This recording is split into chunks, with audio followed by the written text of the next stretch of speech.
Hello, Capricorn, and welcome to your week ahead reading for the week of May 22nd. Be sure to check out your sun, moon, and rising signs for a more well-rounded perspective. And if you're interested in a personal reading or my Patreon page, check out the description box below for those links. All right, let's go ahead and dive in. I've already pulled the card.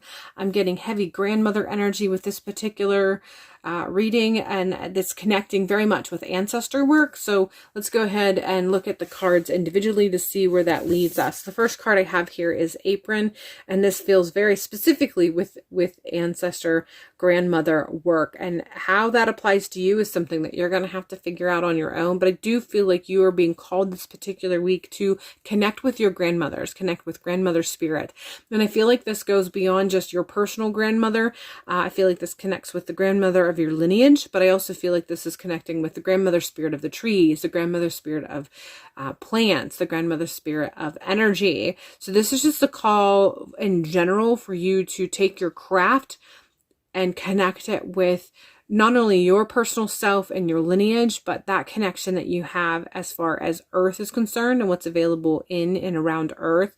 So go outside, really sit and meditate. If you have an opportunity, whenever you have an opportunity to sit with plants, to sit beside trees, to sit just on Earth in general and connect in that way. I mean, if you can somehow sit where you can put your bare feet in the earth in some way and connect with the grandmother spirit of that area. This is generally what I feel is coming through with this particular card. It is a call for you to connect with grandmother energy, grandmother spirit, and it's not meant to be limited just to your actual blood lineage. And I feel like eventually you'll come to a point in time where you'll recognize that there is actual connection between your lineage and grandmothers and the grandmother of the spirits around your area. So the grandmother of the trees and the flowers and the plants and the animals in your area. You'll eventually get to a point where you'll start to see a connection between the two.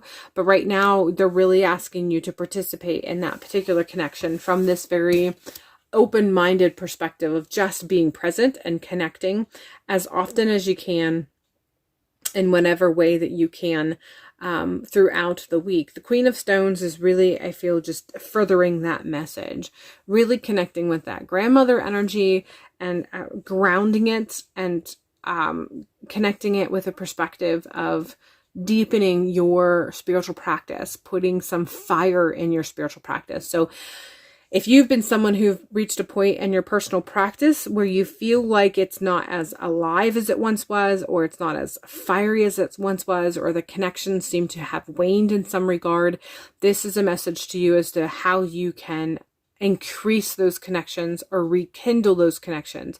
That rekindling that you are seeking is with grandmother energy, and that grandmother energy is not limited to just blood. It's limited, or it expands to plants and animals in your area specifically. So it's not just going on the internet and doing a Google search regarding grandmother spirit of a specific tree or of an animal, as much as it is called to you specifically to find a plant that is in your yard. Or if you do not live in the country, if you live in the city, but you walk past a particular tree that you feel connected to, or you see a particular plant that you feel connected to, and somehow really seems to hum, or you are aware of its vibrations more than the other things that are around it, then there is a call for you to specifically research that particular plant. But once you research, or even if you don't research, there's a call for you to connect with it specifically, individually, really kind of focus. And this is going to create that rekindle in your spiritual path or your practice in ways that you are searching or seeking at this time period. And you're not getting the connection through other means. The other ways of you connecting or seeking have kind of been lackluster or not fulfilling you, and this is letting you know that this is how you can fulfill that which you were seeking for fulfillment.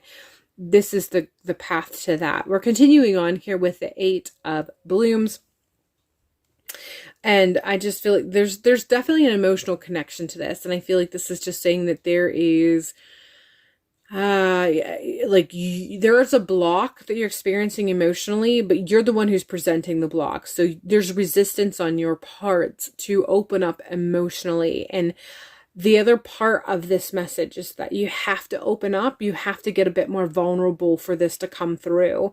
And so as long as you are continuing to remain guarded from an emotional perspective, as when you practice your craft, it is going to continue to block you in some regard. You're not going to be able to experience this in its full connection.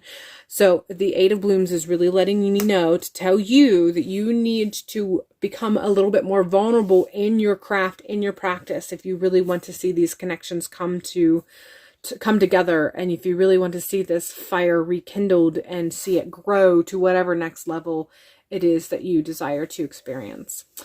All right, Capricorn, that is all I have for you for this week's reading. I hope this has given you some insight for deepening your craft and practice and your connection to Grandmother Spirit.